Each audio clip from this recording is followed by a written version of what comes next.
Bienvenue sur l'exploitation du Valentin, exploitation en bio depuis plus de 13 ans maintenant. C'est une exploitation qui a beaucoup évolué dans ses pratiques. On est passé d'un système très conventionnel il y a 20 ans à un système aujourd'hui qui est plutôt orienté circuit court, en bio, avec beaucoup de diversité de variétés, essentiellement basé quand même sur la pomme. Et puis on a aussi toute une activité d'expérimentation en lien avec le projet Écorce. Projet Écorce qui a commencé en 2020 et qui va se terminer en 2023. C'est un projet multipartenarial avec différents acteurs du territoire, le FIBEL France, Agribiodrome, la CCVD, Agrouf, dans l'objectif d'évaluer en fait la pertinence de l'intégration d'un troupeau de moutons au sein du verger Bastige du Valentin tout au long de la saison de production. Alors nous on a fait le choix d'acheter un troupeau et de le gérer tout au long de la saison. On est vraiment dans cette phase test ici au Valentin où on veut déjà se rassurer par rapport à la cohabitation entre moutons et vergers avant de développer l'élevage de moutons et d'avoir une activité rémunératrice sur l'élevage de moutons.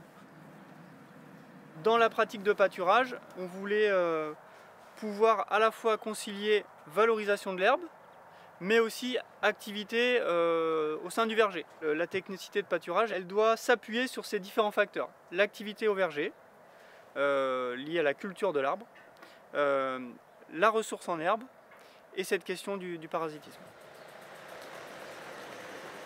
Alors l'un des avantages du pâturage, c'est de gérer l'enherbement, donc éviter les broyages.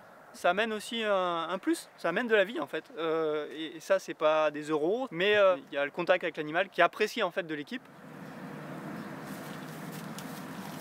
L'expérience nous a montré que même s'il y a beaucoup de ressources en herbe disponibles et de bonne qualité, en fait les animaux ils aiment bien quand même aller effeuiller, gratter un peu aux arbres. Donc du coup il faut accepter quelque part que en dessous d'un certain niveau, eh bien on n'a pas ou peu de production. Après, la question c'est l'écorçage, oui, non.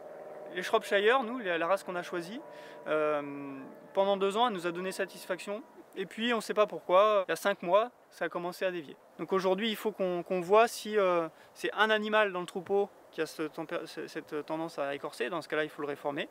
Ou alors, est-ce que c'est tout le troupeau qui fait ça? Et là, du coup, c'est plus problématique lié à l'écorçage. Pour arriver à éviter cet écorçage, il y a une expérimentation qui a été lancée par le FIBEL pour tester en fait différentes modalités de protection du verger. Pour le Valentin, on a testé des systèmes de clôture électrique. Ça a bien fonctionné. Par contre, c'est beaucoup de temps de travail, c'est assez compliqué à mettre en œuvre.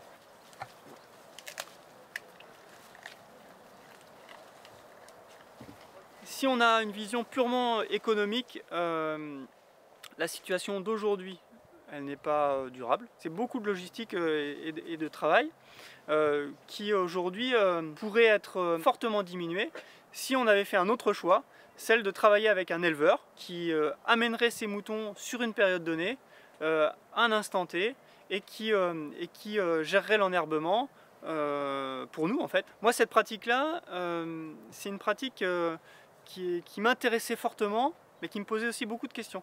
Et ce qui me semblait très important, c'était de ne pas y aller tout seul en fait. Et c'est ce qui m'intéresse aussi, c'est ce réseau d'échange pour lever les freins. Parce qu'en fait, c'est une pratique qui a peut-être toujours existé, mais qu'on ne sait plus trop faire. En tout cas avec nos infrastructures de verger aujourd'hui, avec notre modèle. Voilà. Et du coup, l'idée c'est de réapprendre aussi tous ensemble, quoi.